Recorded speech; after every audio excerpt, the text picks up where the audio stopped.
Clacking her high heels, she approached. Clad in an elegant blue dress that accentuated her figure, she made a striking entrance with a model's poise and stride, uttering a line reminiscent of a ghost story. "Do I look beautiful?" She was, undeniably, a vision of beauty from any perspective. "My name is Keith. I'm a 30-year-old woodcraft artisan. My father, Apata, bought an old house along with the hill behind it when I was in middle school and moved us to this small town. Situated on the outskirts, my father has since been energetically engaged in his craft, working on larger kilns than before. It was after moving here in middle school that I became interested in woodcraft, a hobby my mother enjoyed, and decided to give it a try. And I was hooked. In middle school, I would rush out of class after school, preferring woodworking to hanging out with friends or attending extracurricular activities. Consequently, I don't have many memories of playing with friends during my middle and high school years. After high school, I apprenticed under a master craftsman for 2 years, learning the delicate art of woodcraft.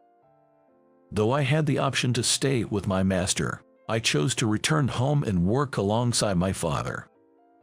We collaborate on projects, combining his pottery and my woodcraft, and participate in events around the state. In addition, we supply our creations to the largest hotel in town, Shine Hotel, as well as several local souvenir shops and an online store run by my mother, which contributes to our income.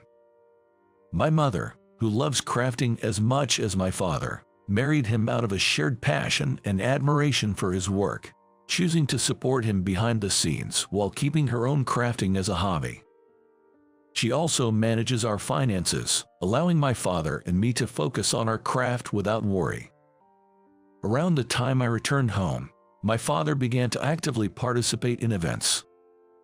He probably wanted to increase my visibility. He started creating vessels that complemented my woodcraft, leading to positive reception at events. However, I must admit, I'm not particularly fond of events.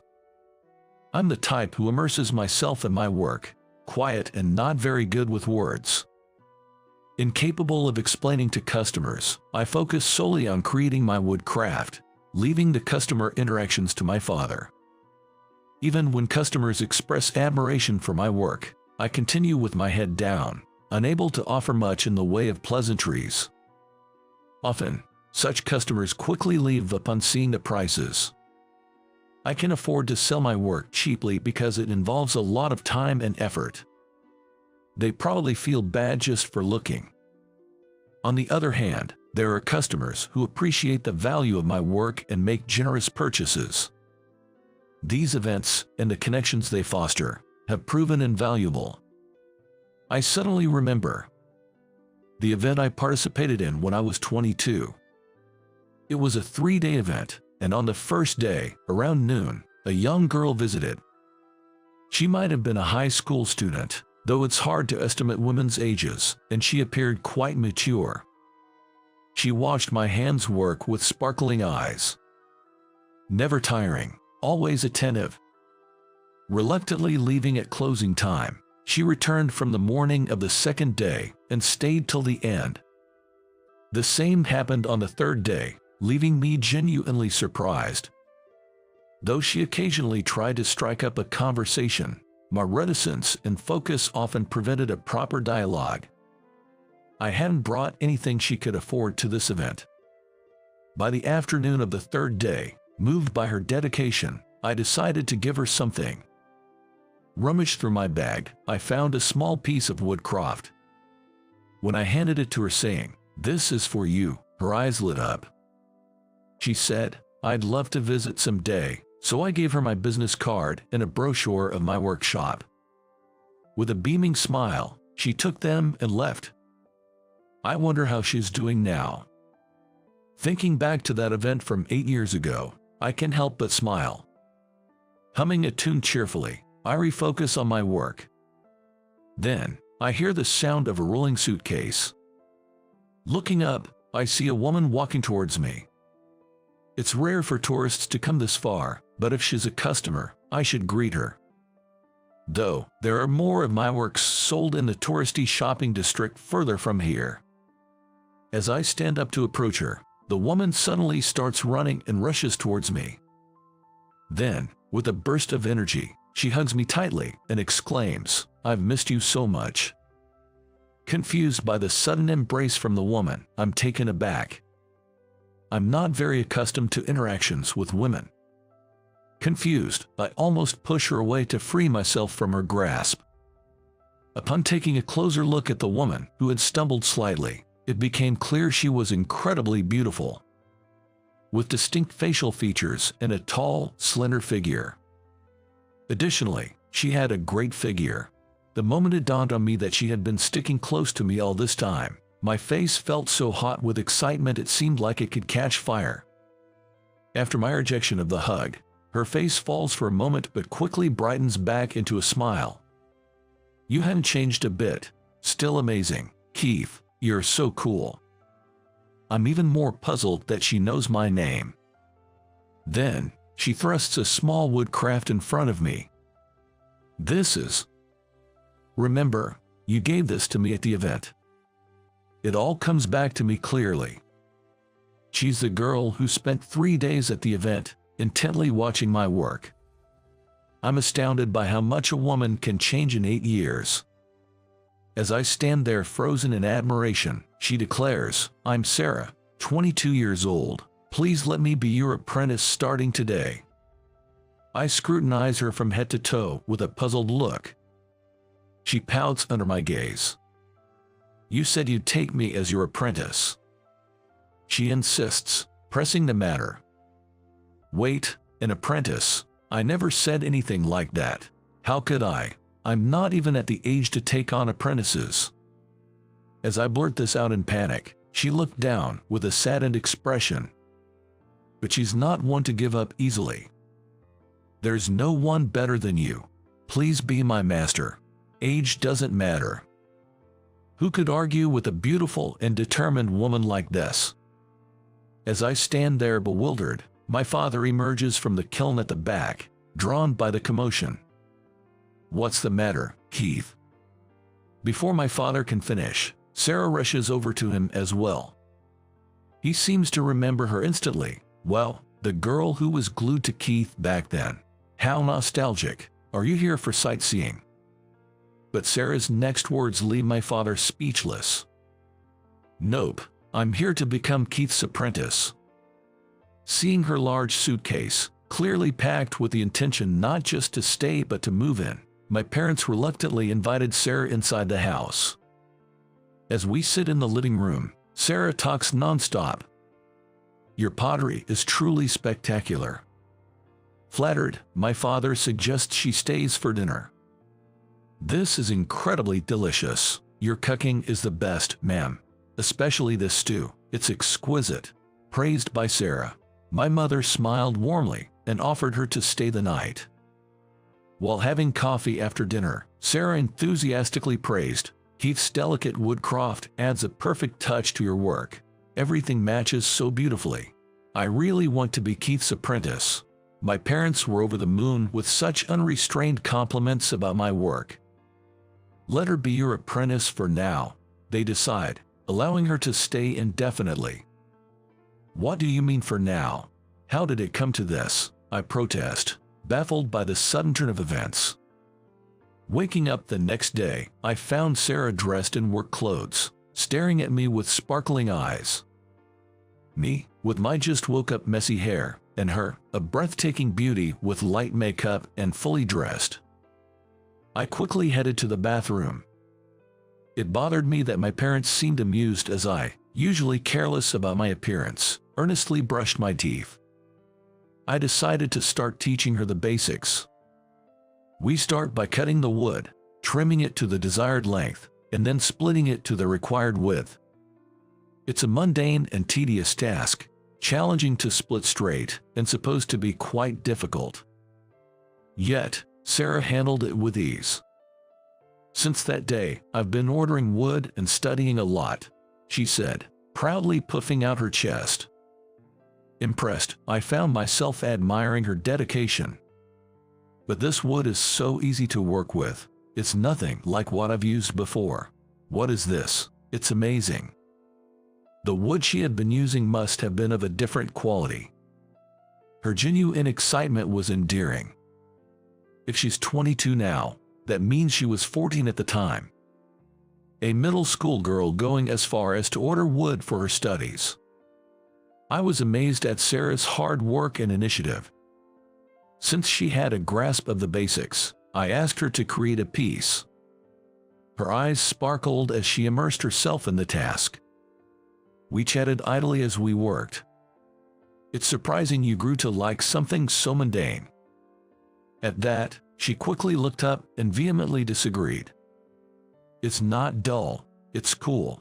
Not everyone can do such skillful work. Just crafting usable wood is incredibly hard. Her words made me blush slightly. I had thought it was something anyone could do.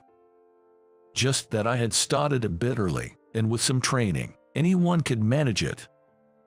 Having a good taste is quite important, along with dexterity. You probably inherited it from your parents. I'm envious, especially taste. It's something that isn't easily refined. Struggling a bit with her work, she finally finished, placing it beside her face with a smile. Done. Surprised by her progress through self-study, I offered some advice. Sarah listened intently. Touching a woman's hand was nerve-wracking, but as I helped her with a tricky task, suggesting, if you hold it like this, it might be easier, her eyes lit up. Amazing, Keith, you're incredible. Her joy and attempts to replicate the technique were endearing. Suddenly, Sarah took my hand. Ignoring my fluster, she examined it closely. Such a beautiful hand. This is the hand that creates those works. Her words made my heart race. In just one day, I found myself growing fond of her, a hard worker whose expressions constantly changed. Am I falling too easily? But with such an adoring gaze, I doubted anyone could resist. After a month of teaching Sarah while working on my own projects, I received some unwelcome news. It was an invitation to a middle school reunion. The venue was Shine Hotel, the largest hotel in town. Sighing, I wondered if he was the organizer after all. Sensing something, Sarah leaned in and asked, "What's wrong?" I'd grown accustomed to her sudden close presence. "It's a middle school reunion. I don't really want to go." "Why not?" I didn't have many friends, but there was more to it. The organizer, Kevin, I don't really like him. Sarah frowned. "A nasty guy." "He's annoying." "No, actually, he's a good guy. What's the right word?" As I reminisced about his face, I shared an old story with Sarah. Kevin is the sole heir to the Shine Hotel, quite the young tycoon. Being wealthy, he was quite popular in middle school. When I moved here in middle school, he eagerly started conversations with me. When I was in trouble for forgetting my pencil, he gave me a brand new one. When I tried to return the pencil after school, Kevin was surprised. He said, "I gave that to you. You didn't have to return it." Everyone happily accepts gifts from me, which in turn surprised me. I had intended only to borrow it, and felt uneasy about accepting it as a gift. When I declined, he then invited me to a candy store. "You moved into that old house at the edge of town, right? You probably can afford much candy, so I'll treat you," he said. Not understanding why he would treat me, I also declined that offer. Then he said, "My parents always tell me to take good care of the townsfolk. Our hotel grew big thanks to them. That's why I need to take care of you too." I was skeptical whether his gestures of giving pencils or treating me to snacks were truly significant, so I clearly stated I'm not in trouble, and swiftly went home to continue my days crafting woodworks. "He's kind of weird," Sarah commented with a cruel honesty at the end of my story, making me laugh. "He's not a bad guy, just different in approach, or you could say we just don't click." As I continued with a bit of hesitation, Sarah sharply cut in again. He's just feeling good about himself by being generous. Her words refreshingly voiced my feelings. I'd like to go to that meeting too. I want to see this guy, she said. I frowned at her words.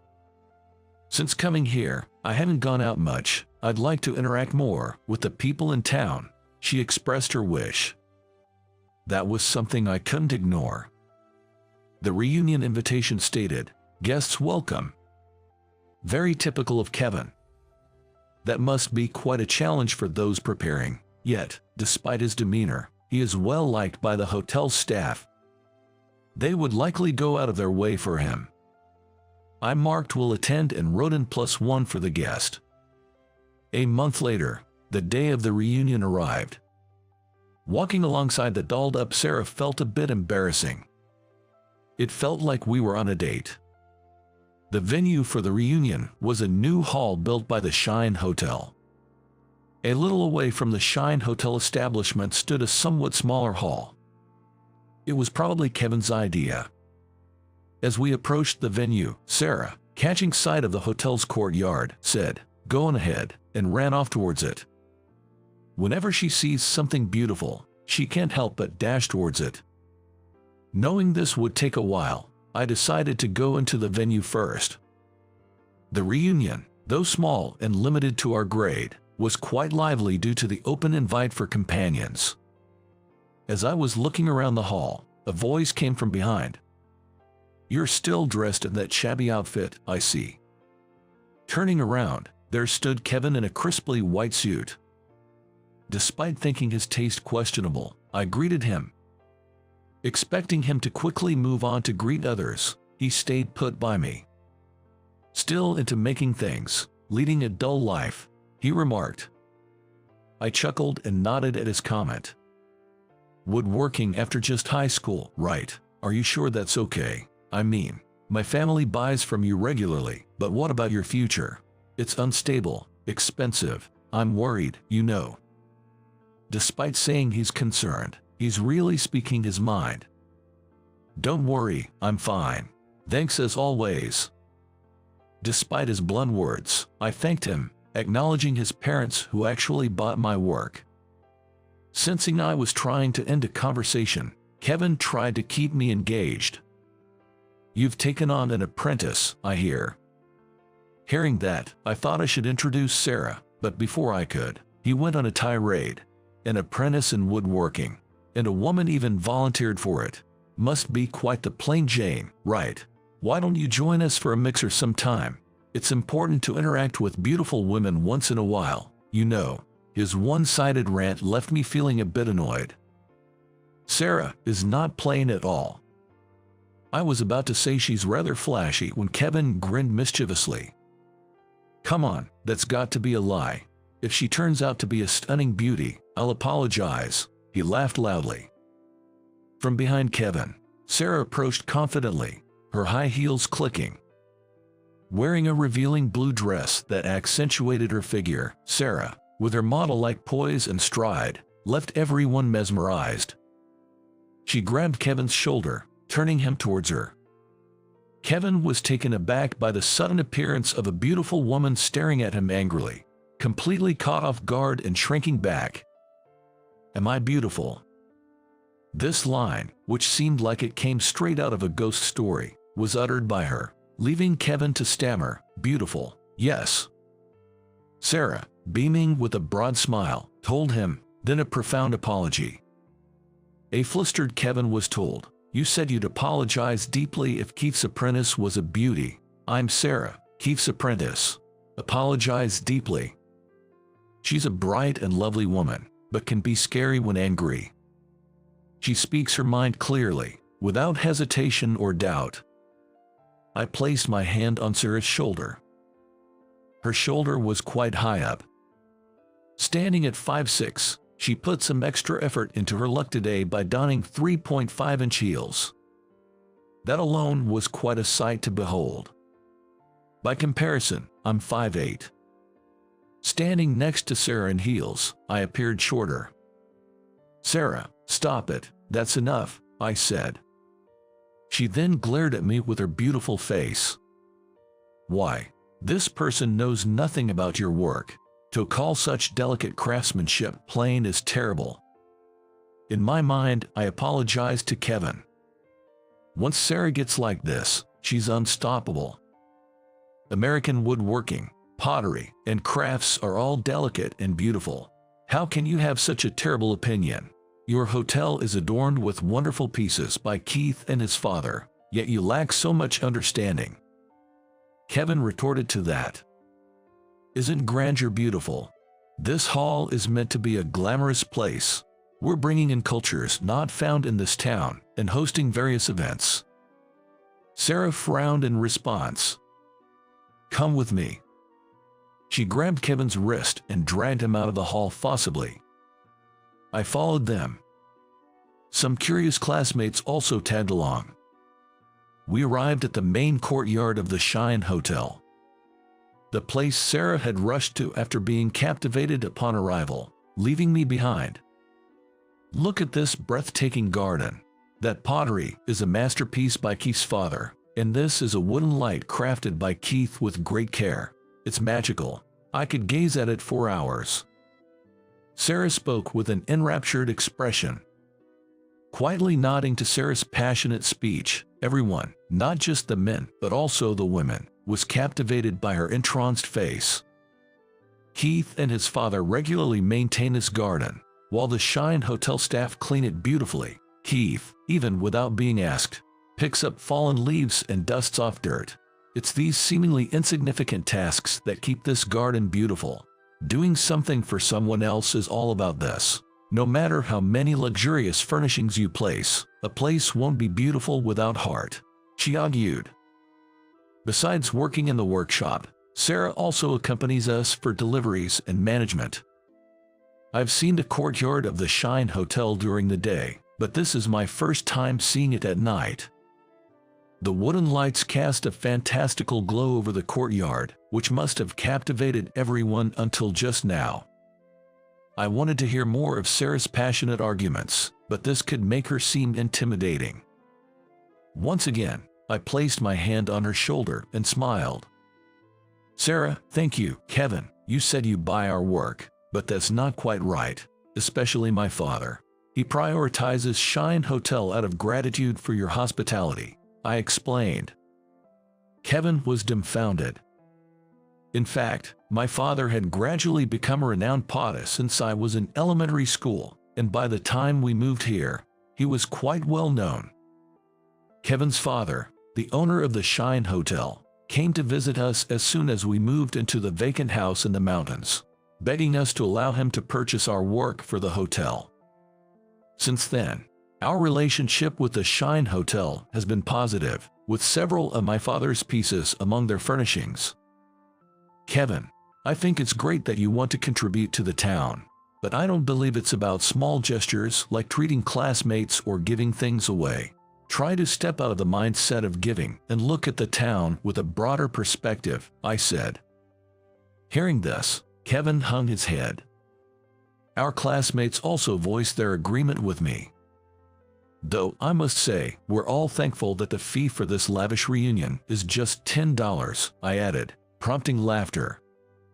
Hosting fun gatherings in the hall for kids and seniors would be really cool. When Sarah suggested this, Kevin's face lit up. It seemed to spark his motivation, which was fantastic. Sarah, thank you. Upon saying that, Sarah's face instantly brightened. Keith, have you fallen for me? This statement caused an uproar in the room. In a flurry, I managed to dodge Sarah, who was seeking a hug and a kiss, and my classmates, and went on to enjoy the rest of the reunion, which concluded amidst the lively atmosphere. Sarah and I headed back to the workshop together, and I invited her to the backyard. It's pitch dark, you know, she said, following me. As we entered the backyard and moved a bit further, we came to a clearing. The moment we entered, I could tell Sarah was breathless. No way, she whispered. In front of her there was a space illuminated by fantastical wooden crafts. with a central piece featuring the words love and Sarah engraved on a wooden light. Sarah was moved to tears, overwhelmed by emotion. It was a bit out of character for me to be so cheesy, but I'm glad it made her happy. Sarah, I fell for your relentless effort, the straightforward love you show me, and your passion for woodworking.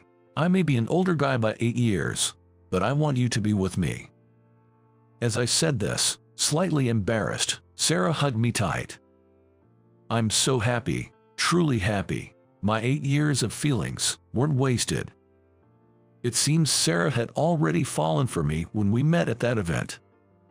She was touched by how I skillfully transformed a piece of wood in my hands and fell in love with the focused look on my face as I worked silently. She said with shining eyes, I want to be your apprentice. Then, I responded with a smile and a yes. From that day on, I became Sarah's goal. She also learned about woodworking by watching videos and getting books, which she read until they were worn out. After Sarah graduated from college, she headed straight to my workshop. She carried the business card and brochure I had given her at the event. With such genuine feelings directed at me, it was impossible not to fall for her. I awkwardly put my arm around Sarah's shoulder.